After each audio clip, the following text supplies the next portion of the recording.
ಒಂದು ಹಳ್ಳಿಯಲ್ಲಿ ಗೋಪಾಲ ಎಂಬ ರೈತನು ವಾಸಿಸುತ್ತಿದ್ದನು. ಅವನು ತುಂಬಾ ಪ್ರಾಮಾಣಿಕನಾಗಿದ್ದನು. ಒಂದು ದಿನ ಅವನು ತನ್ನ ಹೊಲದಲ್ಲಿ ಕೆಲಸ ಮಾಡುತ್ತಿದ್ದಾಗ ಮಣ್ಣಿನೊಳಗೆ ಒಂದು ಚಿನ್ನದ ಪೆಟ್ಟಿಗೆ ಸಿಕ್ಕಿತು. ಗೋಪಾಲನಿಗೆ ತುಂಬಾ ಆಶ್ಚರ್ಯವಾಯಿತು. ಆ ಪೆಟ್ಟಿಗೆ ತನ್ನದೇ ಅಲ್ಲ ಎಂದು ಅವನಿಗೆ ತಿಳಿದಿತ್ತು. ಆದ್ದರಿಂದ ಅವನು ಹಳ್ಳಿಯ ಮುಖ್ಯಸ್ಥರ ಬಳಿ ಹೋಗಿ ಆ ವಿಷಯವನ್ನು ತಿಳಿಸಿದನು. ಮುಖ್ಯಸ್ಥರು ಹಳ್ಳಿಯ ಜನರನ್ನು ಕರೆದು ಪೆಟ್ಟಿಗೆಯ ಮಾಲೀಕರನ್ನು ಹುಡುಕಲು ಆರಂಭಿಸಿದರು. ಕೆಲವು ದಿನಗಳ ನಂತರ ಆ ಪೆಟ್ಟಿಗೆ ಒಬ್ಬ ವೃದ್ಧ ರೈತನದು ಎಂದು ತಿಳಿಯಿತು.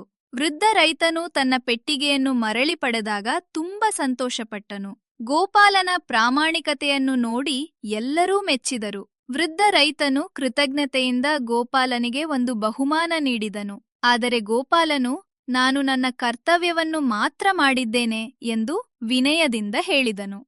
ಆ ದಿನದಿಂದ ಹಳ್ಳಿಯ ಜನರು ಗೋಪಾಲನನ್ನು ಹೆಚ್ಚು ಗೌರವಿಸಲು ಆರಂಭಿಸಿದರು. ಅವನ ಪ್ರಾಮಾಣಿಕತೆ ಎಲ್ಲರಿಗೂ ಮಾದರಿಯಾಯಿತು.